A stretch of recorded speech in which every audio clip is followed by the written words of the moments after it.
Avec cette nouvelle astuce, nous allons découvrir que le VBA Word offre des objets et propriétés permettant de parcourir les tableaux d'un document, mais aussi de les manipuler. Pour la découverte donc de cette nouvelle astuce, nous proposons de récupérer un document Word, gérant les macros et offrant quelques tableaux aux structures différentes. Et comme toujours, ce document est offert au téléchargement depuis le site mombache.fr.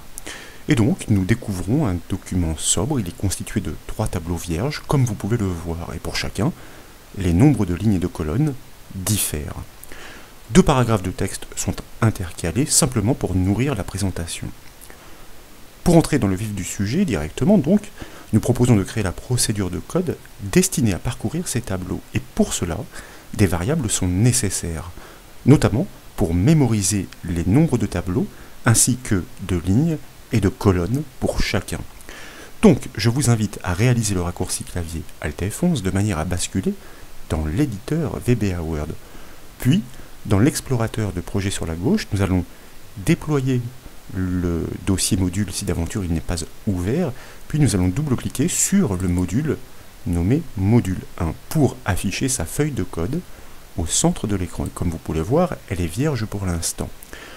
Dans cette feuille de code, nous allons commencer par créer une procédure, celle qui doit justement parcourir tous les tableaux, mots-clés sub, et je vous propose de la nommer explicitement, comme par exemple compte ligne.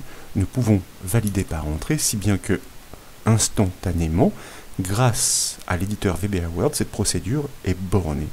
Et donc, dans ces bornes, nous allons procéder à la déclaration de variables avec le mot-clé dim pour dimensionner donc ces variables, en commençant par déclarer une première variable que nous nommons combien. Le but du jeu est de pouvoir stocker le nombre de tableaux contenus dans ce document. Et donc, nous allons la typer comme un entier court, un byte, qui peut stocker des valeurs de 0 à 255, car effectivement, nous imaginons que peu de documents comporteraient plus de 255 tableaux. Ensuite, nous allons déclarer des variables de boucle. Tout d'abord, une variable que nous nommons i, et que nous allons déclarer elle aussi comme un byte, pour pouvoir parcourir tous les tableaux de ce document. Ensuite, nous allons déclarer une variable que je vous propose de nommer L, tant qu'à faire en majuscule, pourquoi pas, même si ce n'est pas cohérent par rapport à la variable i que nous avons conservée en minuscule, L, pour pouvoir parcourir cette fois toutes les lignes de chacun des tableaux. Et donc, dans l'enchaînement, nous allons déclarer une variable C, grand C, que nous déclarons elle aussi comme un byte, c'est-à-dire un entier court, C pour colonne. Et bien cette variable de boucle sera destinée à parcourir toutes les colonnes de chacun des tableaux recensés dans ce document. Ensuite, nous avons besoin de 2 dernières variables. Tout d'abord, la première que je vous propose de nommer NB ligne avec une cache chameau tant qu'à faire, elle en majuscule pour bien différencier les 2 mots-clés, NB pour nombre et puis ligne, cela va de soi. Comme un byte, elle parle d'elle-même. Son objectif est de pouvoir stocker le nombre de lignes pour chaque tableau passé en revue, de manière ensuite à pouvoir engager une autre boucle destinée à parcourir chaque ligne de chacun de ces tableaux. Et de la même façon, nous allons déclarer une variable que je vous propose de nommer toujours en cache chameau NB colonne comme un byte, afin de pouvoir connaître, stocker le nombre de colonnes de chacun des tableaux parcourus. Ensuite, et il faut le savoir, Tables est un objet enfant de l'objet parent ActiveDocument. Il renvoie à la collection des tableaux contenus dans le document en cours. Et cet objet offre naturellement des propriétés et méthodes. Et l'une de ces propriétés renseigne sur le nombre de tableaux. C'est ce que nous allons découvrir. C'est la raison pour laquelle nous pouvons commencer à procéder à l'affectation de la variable combien, puisque nous l'avons déclaré précédemment. Nous appelons, comme nous l'avons annoncé, notre objet ActiveDocument pour pouvoir chercher ses propriétés et méthodes.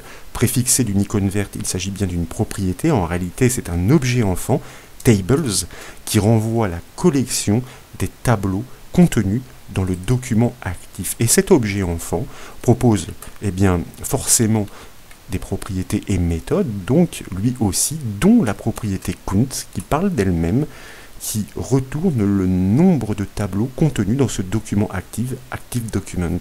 Et dès lors, il serait de bon ton de pouvoir procéder à une petite vérification.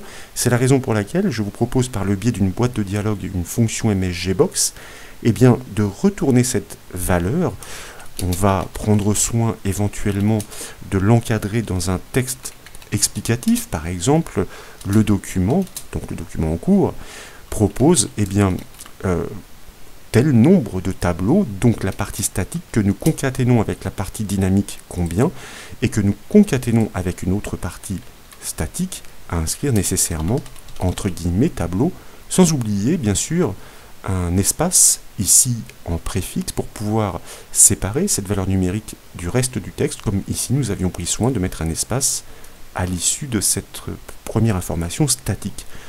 Désormais, je vous propose d'enregistrer les modifications, d'exécuter le code avec la touche F5 du clavier. Comme vous pouvez le voir, une boîte de dialogue apparaît aussitôt en effet, et elle confirme que le document en cours propose 3 tableaux. Tout cela est parfaitement cohérent. Et cette information est bien sûr dynamique, elle s'ajustera automatiquement si d'aventure vous ajoutiez ou supprimiez des tableaux. Donc, eh bien, ensuite, je vous propose de cliquer sur le bouton OK de cette boîte de dialogue pour revenir dans l'éditeur VBA, et nous allons ensuite passer la ligne du MSGBox en commentaire en la préfixant d'une apostrophe, puisqu'il s'agissait simplement d'une vérification. Maintenant, il est question de passer en revue chacun de ces tableaux, et pour cela, une simple boucle for correctement bornée est nécessaire. Il suffit de partir du premier tableau en initialisant notre variable i, c'est-à-dire notre variable de boucle, que nous devons faire rejoindre ou atteindre le dernier tableau grâce à cette variable combien qui délimite la borne supérieure, c'est-à-dire le nombre total de tableaux. Donc, eh bien, nous initialisons notre boucle for avec notre variable i, que nous faisons partir du premier tableau pour i valant 1 au départ jusqu'à quoi? Jusqu'à quelle valeur? Tout. Jusqu'à la valeur supérieure, c'est-à-dire le nombre de tableaux, tout combien, et nous prenons soin tout de suite de borner notre boucle for next i. Et désormais, à l'intérieur de cette boucle, pour que nous puissions parcourir les lignes et les colonnes de chaque tableau, nous devons connaître leur nombre respectif. Et cette collection tables permet aussi de pointer sur un tableau précis. Pour cela, il suffit de lui passer le numéro ou la position du tableau dans l'énumération. Et cette position, à l'instant T, est connue à chaque passage dans la boucle. Elle est renseignée par cette variable de boucle, cette variable i. C'est la raison pour laquelle, eh bien, à chaque passage dans cette boucle qui passe en revue chacun des tableaux, nous allons prendre l'information sur le nombre de lignes et le nombre de colonnes que chacun propose, grâce toujours à notre objet VBA Active Document qui désigne le document actif pour pouvoir pointer sur ces objets enfants par le biais de la collection Tables, sauf que cette fois-ci, ce n'est pas la collection au sens large qui nous intéresse. Nous souhaitons pointer sur un tableau précis, celui qui est en cours d'analyse par notre boucle, donc à la valeur i, à la position i. Et bien pour le premier passage, il s'agira du premier tableau, puis du deuxième, puis du troisième, etc. si notre document comporte au-delà de 3 tableaux. Et donc, cet objet enfant Tables propose notamment une propriété, ou plutôt, si vous voulez, encore un objet enfant, Rose, qui est la collection des lignes contenues dans ce tableau en cours d'analyse, et forcément, eh bien, il y a une propriété dérivée qui se nomme count, qui permet de compter le nombre de lignes pour ce tableau en cours d'analyse dans ce document actif. Et de la même façon, donc je me permets ici simplement de répliquer la syntaxe précédente pour optimiser eh bien, la construction de cette nouvelle instruction.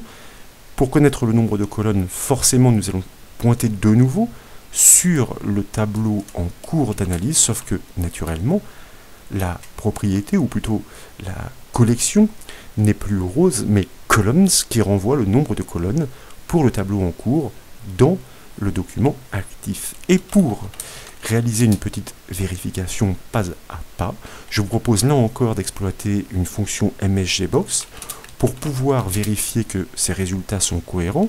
Le tableau, alors, de quel tableau parlons-nous?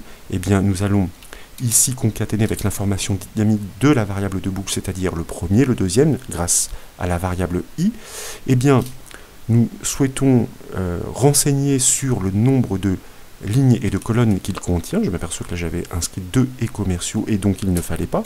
Contient, il s'agit d'une information statique, donc que nous inscrivons entre guillemets, nous concaténons cela avec notre variable nbLigne pour indiquer qu'il s'agit du nombre de lignes contenu dans notre tableau en cours d'analyse par la boucle, et puis eh bien, le nombre de colonnes à renseigner, c'est une variable, une valeur dynamique, donc que nous concaténons là aussi, et nous allons finaliser avec la partie statique entre guillemets. Alors vous voyez que là je suis en train de me précipiter et d'inverser, donc pour le nombre de colonnes, information que nous ajoutons ici juste à la suite. Alors là j'ai fait une petite bêtise, tout simplement parce que, voyez-vous, eh bien, en même temps que je commente, j'avais tout simplement oublié d'ajouter un caractère de concaténation. Chaque information associée à une autre doit être séparée de l'autre par, ou plutôt assemblée avec l'autre, avec un caractère de concaténation, avant et après en l'occurrence ici. Nous pouvons donc tester en enregistrant les modifications, en enfonçant la touche F5 du clavier pour pouvoir exécuter le code, et comme vous pouvez l'apprécier, grâce à notre boucle, eh bien vraisemblablement tous les tableaux sont passés en revue. Pour preuve, il suffit de cliquer sur le bouton OK, des boîtes de dialogue qui se succèdent, et en effet, ce deuxième tableau comporte bien 4 colonnes et 5 lignes, c'est flagrant, et le dernier comporte bien, a priori, 7 lignes et 2 colonnes. Je vous propose, puisque la vérification est faite, de cliquer sur le bouton OK de cette boîte de dialogue, comme précédemment, pour revenir dans le code VBA. Comme nous l'avons fait là aussi précédemment, nous allons préfixer notre MSGBox d'une apostrophe pour passer la ligne en commentaire, de manière à pouvoir poursuivre. Et donc maintenant, pour démontrer qu'il est possible de maîtriser les tableaux d'un document Word dans les moindres détails, nous devons franchir un palier avec une double boucle, elle-même incrustée dans la première, celle des tableaux, celle que nous venons de construire. Il est question de parcourir chaque ligne de chaque colonne, et ce pour chaque tableau. Et pour démontrer le bon fonctionnement de la technique, nous proposons d'écrire dans chaque cellule de chaque tableau, avec des informations textuelles, sur l'indice de ligne et l'indice de colonne. Donc dans cette boucle, à la suite de ce code VBA, je vous propose de créer cette double boucle incrustée, entre guillemets. Nous allons exploiter les variables que nous avions déclarées à cet effet. C'est pour parcourir le nombre de colonnes, de la première, pour le tableau en cours d'analyse par notre première boucle, jusqu'à la fin des colonnes. C'est une information que nous avions stockée dans notre variable nb:colonne. Nous prenons soin, bien évidemment, tout de suite, de borner cette boucle for next, next C, puisque C est le compteur de boucle qui est utilisé. Et pour chaque colonne, nous allons parcourir chaque ligne grâce à notre variable de boucle L, en partant de la première jusqu'à la dernière, c'est-à-dire nb:ligne.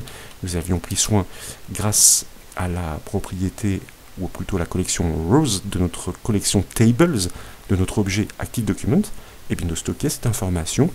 Nous prenons soin, là aussi, de bien borner notre seconde boucle, et puis, à chaque passage, c'est-à-dire pour chaque ligne, de chaque colonne, de chaque tableau, nous souhaitons inscrire l'information contextuelle grâce toujours à notre objet ActiveDocument qui va nous permettre hiérarchiquement de tomber sur les objets enfants en commençant grâce à la collection Tables sur le tableau en cours d'analyse grâce à la variable de notre première boucle, puis nous allons pouvoir descendre jusqu'à un objet enfant de l'objet Tables qui est très intéressant, qui se nomme Cell, qui est un cousin de l'objet VBA Excel Cells avec un S, qui permet, selon le même mécanisme, de pointer sur une cellule par son indice de ligne et son indice de colonne à passer respectivement en premier et deuxième paramètre.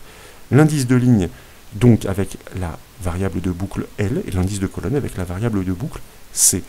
Et là, dans la hiérarchie, nous devons descendre jusqu'à l'objet range, qui permet de désigner la plage, pour pouvoir descendre jusqu'à la propriété texte, qui va nous permettre d'inscrire, d'atteindre le contenu de la cellule, pour pouvoir y inscrire ces informations contextuelles.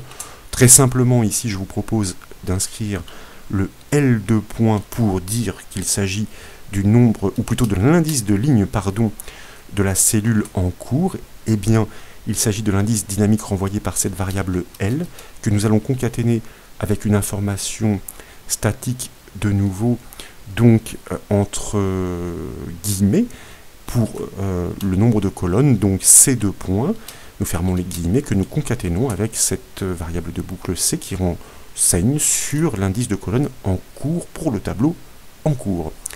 Et là, nous allons simplement ajouter une dernière petite instruction assez intéressante à titre de découverte. Grâce à notre objet VBA Application, je vous propose d'exploiter sa méthode ScreenRefresh qui parle d'elle-même. Son objectif, si vous voulez, c'est qu'à chaque passage, eh bien, que nous réactualisions l'affichage de l'écran de manière à voir la progression du code VBA en train d'écrire dans chacune des cellules de chacun des tableaux. Pour cela, je vous propose naturellement d'enregistrer les modifications, ensuite de revenir sur le document Word, en haut de la fenêtre de cliquer sur l'onglet Développeur pour activer son ruban si d'aventure il n'est pas présent. Je vous rappelle qu'il suffit de faire un clic droit n'importe où sur le ruban, de choisir la commande personnaliser le ruban, dans la boîte de dialogue qui apparaît, de cocher la case développeur et de valider par OK. Dès lors, tout à fait à gauche de ce ruban développeur, nous allons cliquer sur le bouton macro. Dans la liste qui se propose, car dans mon cas, il y a pas mal de macros qui sont enregistrés dans le modèle, le normal, nous allons choisir le document en cours, de manière à isoler la procédure que nous avons créée, c'est-à-dire notre macro VBA, afin de l'exécuter pour pouvoir apprécier le résultat offert par le code. Et comme vous pouvez le voir, effectivement, c'est un rendu visuel, dynamique, même si ça va très vite. Les tableaux sont bien passés en revue tour à tour, et chaque cellule de chaque colonne est effectivement remplie des informations numériques contextuelles. Voilà donc pour cette nouvelle astuce VBA Word, j'espère qu'elle vous a plu. Si c'est le cas, comme toujours, je compte sur vous pour mettre un petit j'aime à la vidéo, et comme vous le savez, vous pouvez retrouver toutes les astuces, mais aussi toutes les formations, sur le site bombache.fr. Je vous remercie.